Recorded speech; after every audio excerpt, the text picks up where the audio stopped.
হাসরের মাঠে একজন মানুষ জাহান্নামের ফয়সালা হয়ে যাবে, জাহান্নামের দিকে যায়, বারবার শুধু পিছনের দিকে তাকায়।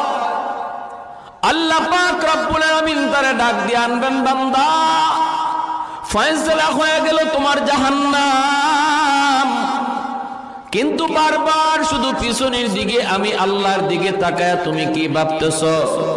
যাইবা তো তুমি যাইবা, কিন্তু এক কদম তুমি দাও আর পিছনে শুধু আমি আল্লাহর দিকে তাকাও। ঘটনা কি, কি জন্য তুমি তাকাইতেছ? হাসরের মাঠে লোকটা তখন কইব, মালিক দুনিয়াতে উলামায়ে কেরামের জবানে শুনেছিলাম তুমি, তোমার নাম হলো রহমান, তোমার নাম হলো রহিম। আলেম উলামার জবানে শুনেছি আল্লাহ। হাসরের মাঠে তোমার কুদরতে কলিজায় ৯৯ ভাগ দয়া মায়া থাকবে। ও মালিক, আজ হাসরের ময়দানে আমার ফয়সালা হয়ে গেছে জাহান্নাম, আমি জাহান্নামের দিকে যাইতেছি, কিন্তু বারবার কেন জানি আমার মনে হয়, কেন জানি আমার অন্তরে আশা জাগে, আজকে তোমার দয়া মায়ার উসিলায় তুমি আমাকে মাফ করে দাও কিনা, এজন্য বারবার পিছনে তাকাইতেছি।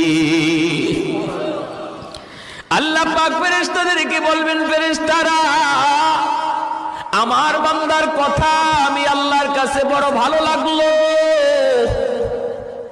তার জবাবটা আমি আল্লাহর বড় পছন্দ হয়েছে, অতএব তার আমলনামা আবার আমি আল্লাহকে তোমরা দেখাও। আল্লাহু আকবার, জোরে কর।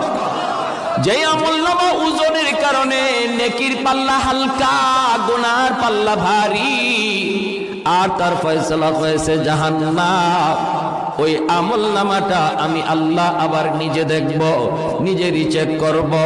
রব্বুল আলামিন তার আমলনামাটা নিজেই তিনি খুলবেন, খুইলে আল্লাহ পাক বলবে, বান্দারে ওই যে দেখা যায় আমলনামা আল্লাহ পাক ঘুরাইতেছে, কোন উসিলায় আল্লাহ তারে মাফ করবে আল্লাহ খুঁজতেছে, পাতা উল্টায় আর আল্লাহ উসিলা তালাশ করে। হঠাৎ করে মালিক কয়, বান্দা ওই যে দেখা যায় পশ্চিম সাতগাঁও নূরে মদিনা, এমনই মনে করেন কোন এক মাহফিলে তুমি বসা ছিলা, এই মাহফিলে তুমি কেন বসা ছিলে এত ঠান্ডার ভিতরে?